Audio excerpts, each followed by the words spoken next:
I was born with retinitis pigmentosa, although I didn't know that until I was about 21 years old. I've always been visually impaired, but I learned braille when I was 10 years old, and that was probably one of the best things that ever happened to me. When I could see fairly well, I used to cross streets, look at the car, I could see the cars coming, but now I don't go the places that I used to go, at least not by myself. When I did leave and go to college, I already had confidence, so I was able to compete. What a wonderful part of life. I started in 1978. I chose our team. I chose because I knew there was a volunteer. And we are the only team that has been consistently organized since 1978. There's no excuse for blind people not to be able to compete or at least have access to things that are going on in the world. A green tinted screen and braille lettering pops up that turns into the white Lighthouse of Houston logo. The Sightless Voices Unleashing Potential cover art pops up on screen. There's a flash, then clips of Jennifer's eye, her walking down the hall, and reading braille appear. A montage of clips from episodes of the podcast begins with Jennifer talking to our guests and smiling. It zooms in on the Sightless Voices Unleashing Potential cover art. Hello, everybody, and welcome to another episode of Sightless Voices Unleashing Potential. I am your hostie with the mostie, Jennifer Parrish, and today we have a very, very uplifting episode for you guys.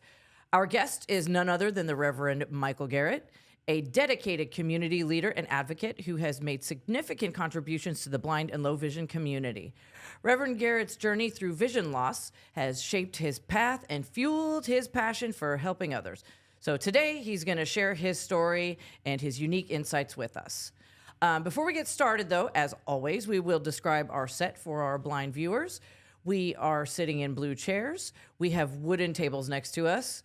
We have a white brick background, blue lights, and a neon lighthouse sign. All right, let's get into it. Michael, thank you so much for being here today. We really appreciate having you. You're welcome, and thank you for the invitation. Absolutely. Okay, can you start by telling us a little bit about yourself and your vision loss journey? Sure. Let me say I was surprised or wondering who you were talking about in the intro. But anyway, I was born with retinitis pigmentosa, although I didn't know that until I was about 21 years old. So I've always been visually impaired, night blindness, but back in the day I had good partial vision. I could see, read, print, all those things. But I learned braille when I was 10 years old, and that was probably one of the best things that ever happened to me because I could read, print, and braille. I could sneak and read books at night at the dorm. That's awesome. And but when I needed to read print, I could do that. So as the years grew, of course, retinitis pigmentosa is a degenerative, progressive disease, and over the years, I lost more and more vision. Mm-hmm. Yep. Yeah, RP is so common, it seems like these days, too. That's cool. You can read Braille, and like it's at such a young age. That's a little bilingual kind of ish situation there. Let's talk about the impact of your daily life. So how has vision loss impacted your daily life? And I know this is kind of a broad question, but kind of your daily life and your activities, and you can talk about, maybe when you were younger as opposed to now, and, since you've lost more vision. When I could see fairly well, I used to cross streets, look at the car, I could see the cars coming, so I could cross the streets and fairly safely. But now I don't go the places that I used to go, at least not by myself. Crossing streets in the middle of the street, I mean without stoplights. So jaywalking.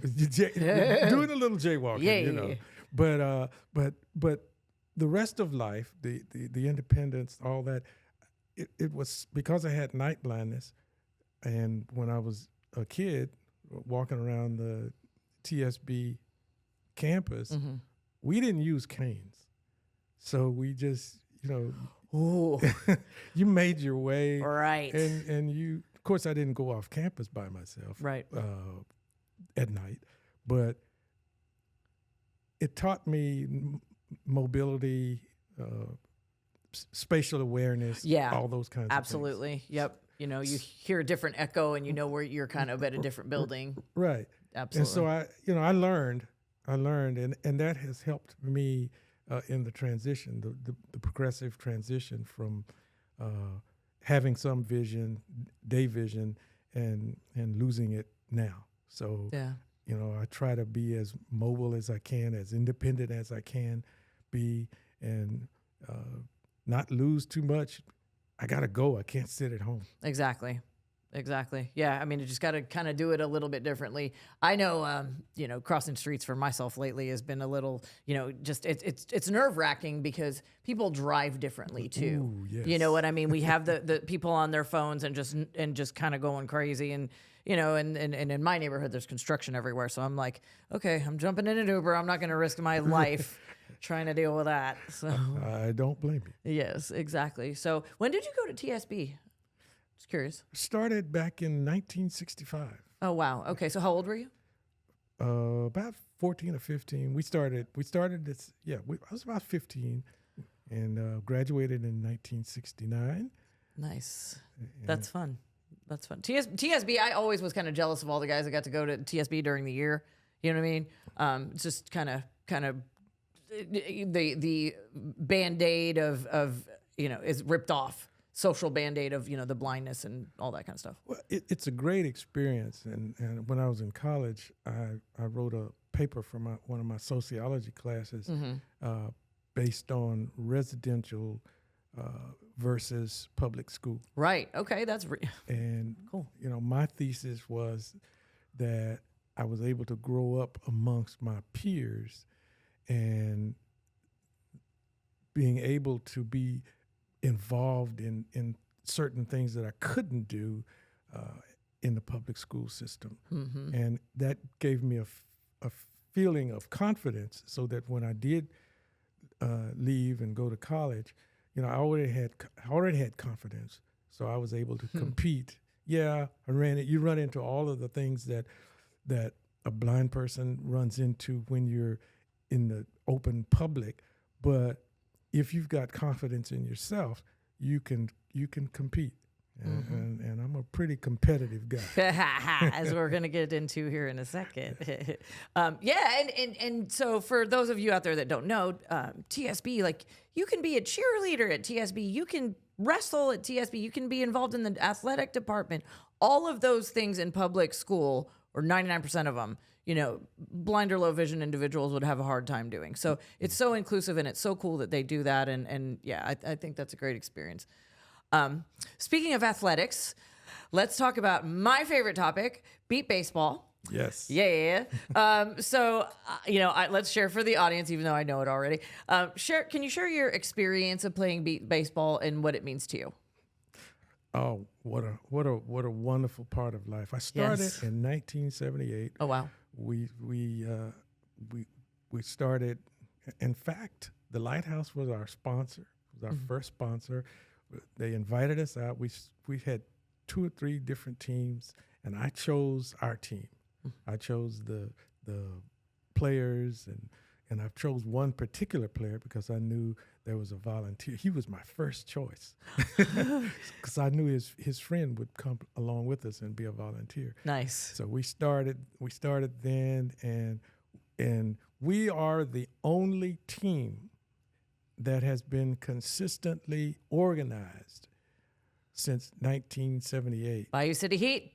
Bayou City. We changed the name in the early 2000s. I remember that, yes. But we have been, it's the same team. We have been together since 1978. Wow. Old name was Bayou Bombers, was that it? Bayou City Bombers. Bayou City Bombers. Yeah. Nice. Okay. Well, we love that, and hopefully it will continue on for years to come. Let's bring home some more trophies for sure. Exactly. Okay, so let's talk about board service now. How did your journey lead you to serve on the board for the Lighthouse of Houston?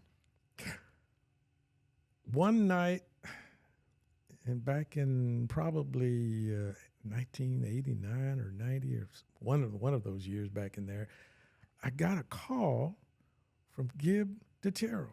Mm-hmm.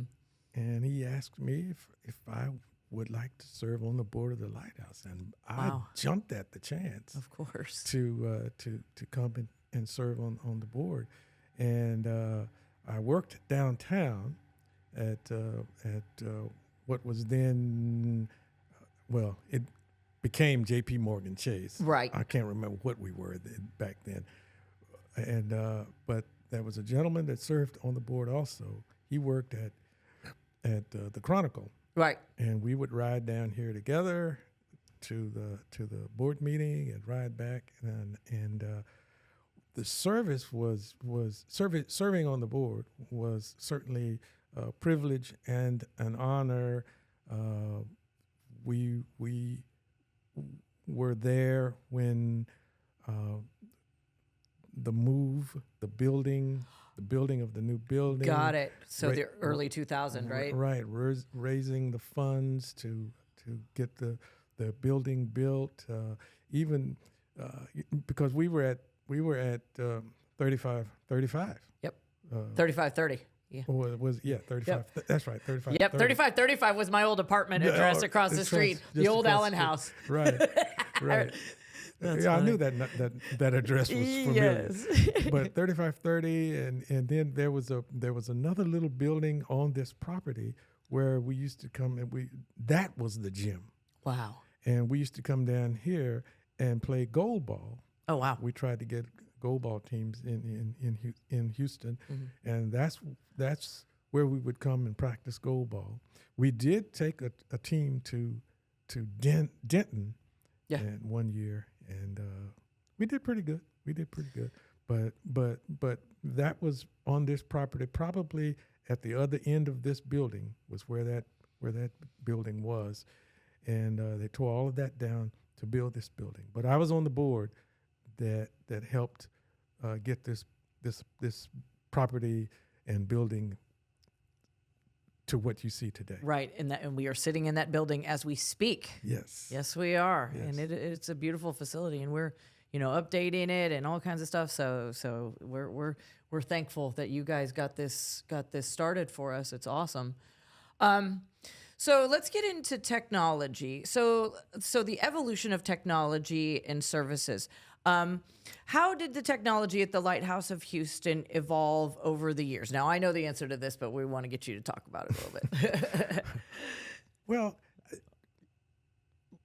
technology in general Yeah. has evolved so much, in my work life. Mm-hmm.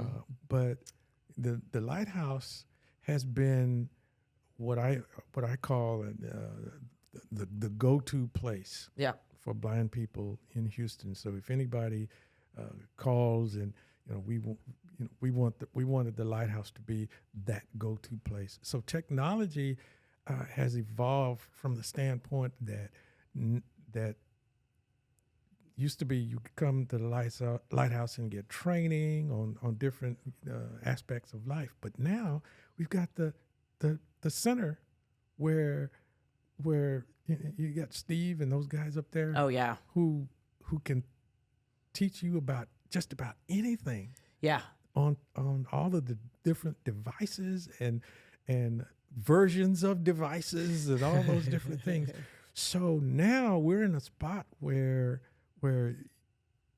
there's no excuse for blind people not to be able to compete or at least have access to things that are going on in the world. Exactly. And those guys are doing an awesome job. They're all cross-trained on iPhone and screen readers and JAWS and Android now. No, yes. Which, my buddy Steve, he said, I'm going to immerse myself in this Android world for 6 months.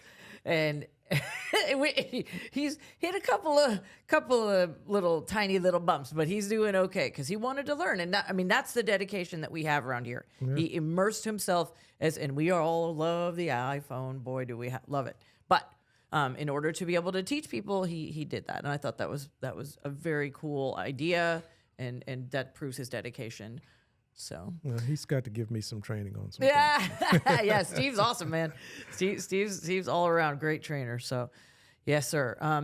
So, other than the Lighthouse of Houston, what are some organizations that you're involved in, and how did they support the blind and low vision community? Well, of course, as organizations go, I'm involved with the Bayou City Heat, or Of course. Greater Houston Beat Baseball Association, because we are a nonprofit. Yes. But probably, I think the thing that takes most of my life right now is the American Council of the Blind, starting at the Houston Council, which is our local chapter, ACBT, our state chapter, and then the national organization in terms of my blindness work. I serve as secretary of our local chapter. I'm on the board at the state level, and I am the treasurer of our national organization. Wow. So that takes up a great deal of time, but it's stuff that I enjoy. Yeah. And we advocate. We also have fun. Yeah. Just like last night, we had an orientation meeting for new members, all over the state. There were about 50 people on that call. And we talked about all of the different aspects of the American Council of the Blind of Texas. Well, we talked about all three levels. But the purpose was to get people to understand that when you lose your vision, you don't have to stop living. Exactly. And we're running into a lot of people who are losing their vision, some young, some old, but they don't know what to do. And so we try to help them, give them resources and ideas, and invite them to come along and be with us, because we can keep them busy. Absolutely. And and that's lovely that you do all of that and onboard everyone in that way, because back in the day, access to things like this, it was more difficult to find, and you weren't familiar with, if you didn't hear about it, you didn't know about it, and we were a lot more isolated back in the day. So talk about the importance of access to programs and services in the community. Well, and like I said, when people lose their vision, and even for people who have always had vision loss, there are things to do. Yeah. And having access to opportunities, services, projects, doing all of the things that a sighted person would do, we can do those things. We just may have to do them differently, but we can be involved. And I just believe community is the community is out there for us too. Mm-hmm. So because it affects us. So everything that happens in daily life affects a blind person in one way or another. It just depends on how you're going to take it. Right. How are you going to react to it? Yep, exactly. All right, so we're going to switch gears a little bit and talk about some public policy and advocacy stuff, because I hear you do a lot of that. So from your perspective, what are some of the important topics that need attention from a public policy standpoint in the blind and low vision community? Well, the core aspects of life. For instance, our core criteria is that we look at housing. People are losing housing. We're trying to find housing for people. Mm-hmm. That's a major subject. Education. We're dealing with this new voucher system in Texas. Although they're giving $30,000 to families with children with disabilities, as for blind and low vision students, $30,000 won't buy all of the equipment. That's nothing. that child needs. So we need some special education and special attention to the students that want to go to those types of schools. So we're trying to work on a strategy to help facilitate that. So education, and even education for college students and Sure. students that want to go to graduate school, those making sure that the playing field is level, and that they have the right accessibility to everything that sighted students have. Employment. Big one. That is key. We want to crucial. find people jobs, and that's what I believe that Lighthouse can do in terms of training, helping people learn how to use the technology that is available so that they can be competitive and employable.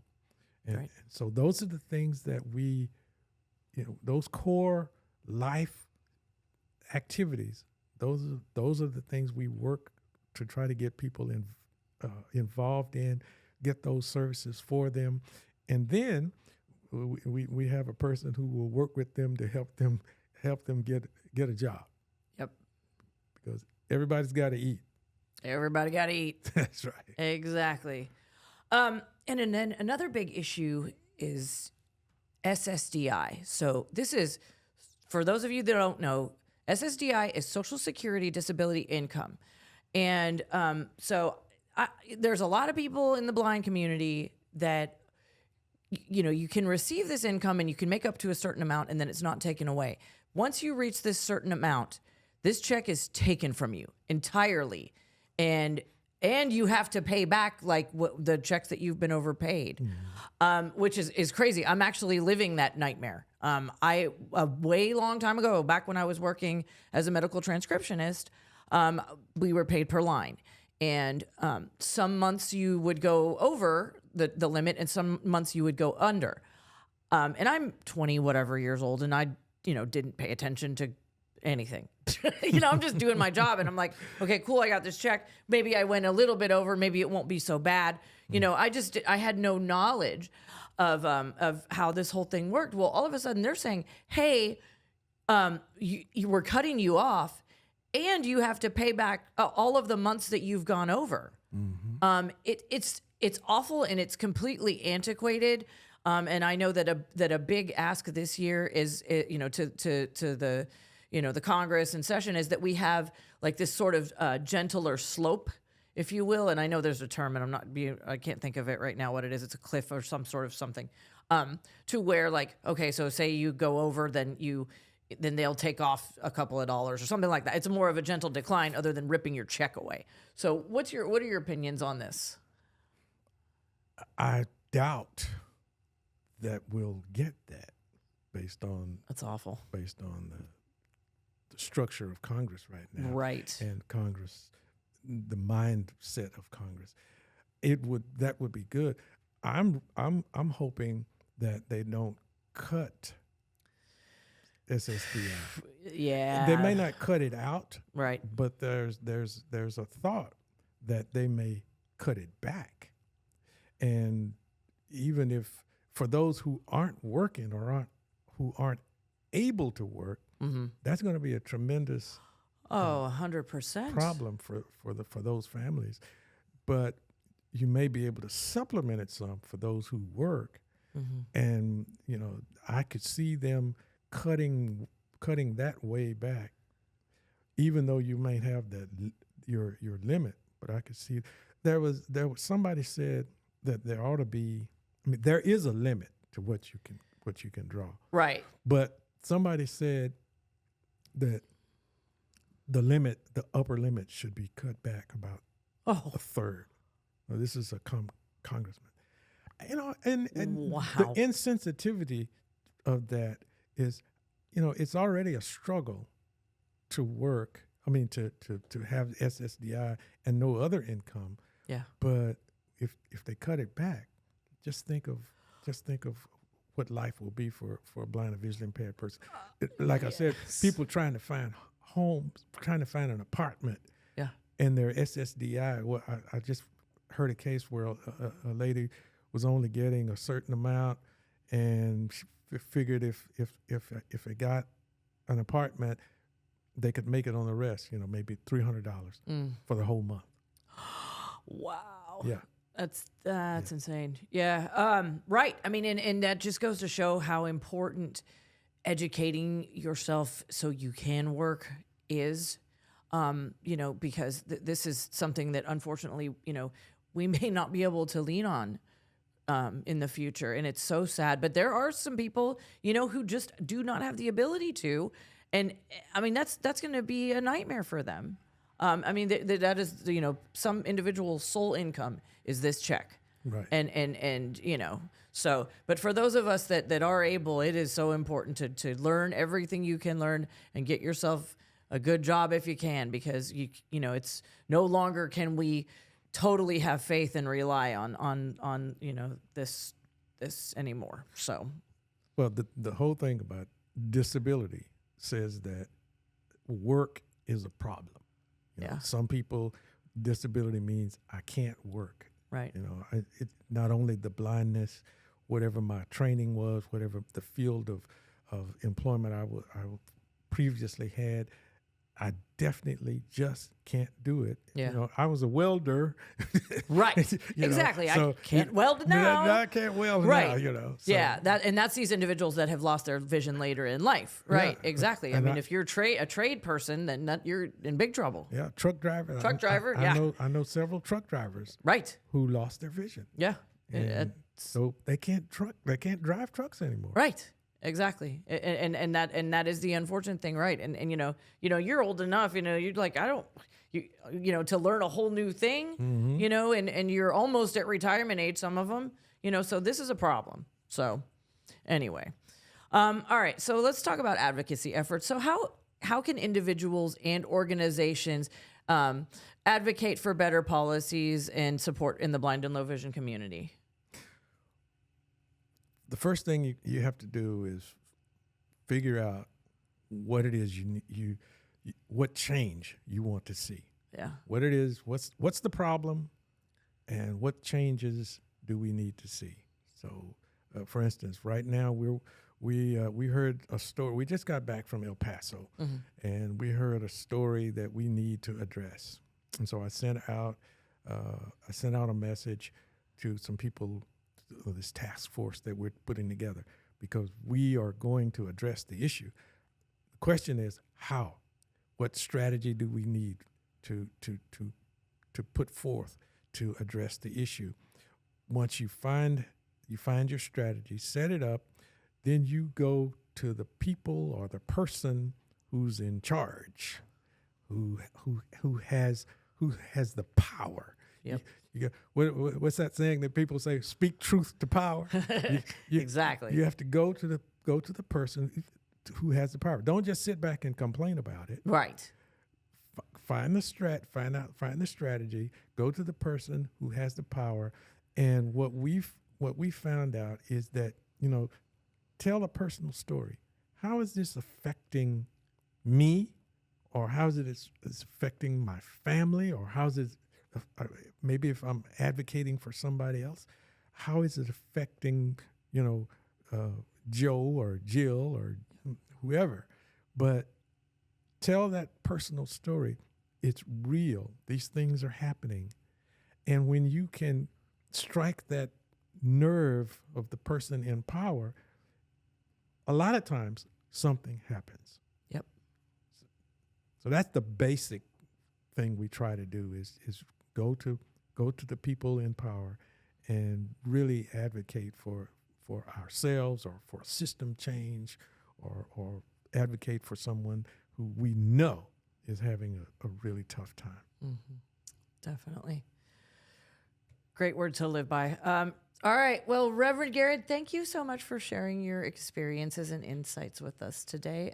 We're going to wrap up our conversation in a second, but do you have any final tips or advice for people who are blind or low vision when it comes to navigating resources and advocating for yourself? The first thing you do is don't sit at home and twiddle your thumbs. Hear, hear. Call somebody. Find out who knows. You can call us. You can call the Houston Council of the Blind, 520-9237. And somebody will answer the phone. We will talk to you. We will give you our knowledge and resources of what's out there, and hopefully you'll be helped. But don't sit at home. Come out, call, get involved, talk to people. What we found is that you're not the first one to have the problem that you're dealing with. And we can find somebody who's probably had something similar, and perhaps you can find a new friend who will help you navigate the issue that is confronting you at that particular time. Let's get that phone number one more time. 713-520-9237. Thank you. It is so inspiring to learn about all the challenge that you've overcome and the positive impact that you guys are having on the community. So we love to hear about all of that. And I thank you so much again for joining us today. It's been awesome to have you finally. You're welcome. Yay. All right. To our listeners, we hope you found this episode both motivating and informative. Remember, you can find more episodes of Sightless Voices, Unleashing Potential on our YouTube channel or wherever you get your podcasts. And as always, y'all, your feedback is welcome and encouraged. So if you'd like to see something on this podcast, please reach out and let us know, and we will try to get it on there for you. Be sure to follow the Lighthouse of Houston on social media for updates, and visit our website to learn about all of the cool stuff we have going on, because there is a lot of stuff coming up. So make sure you check that website. Until next time, stay strong and stay empowered.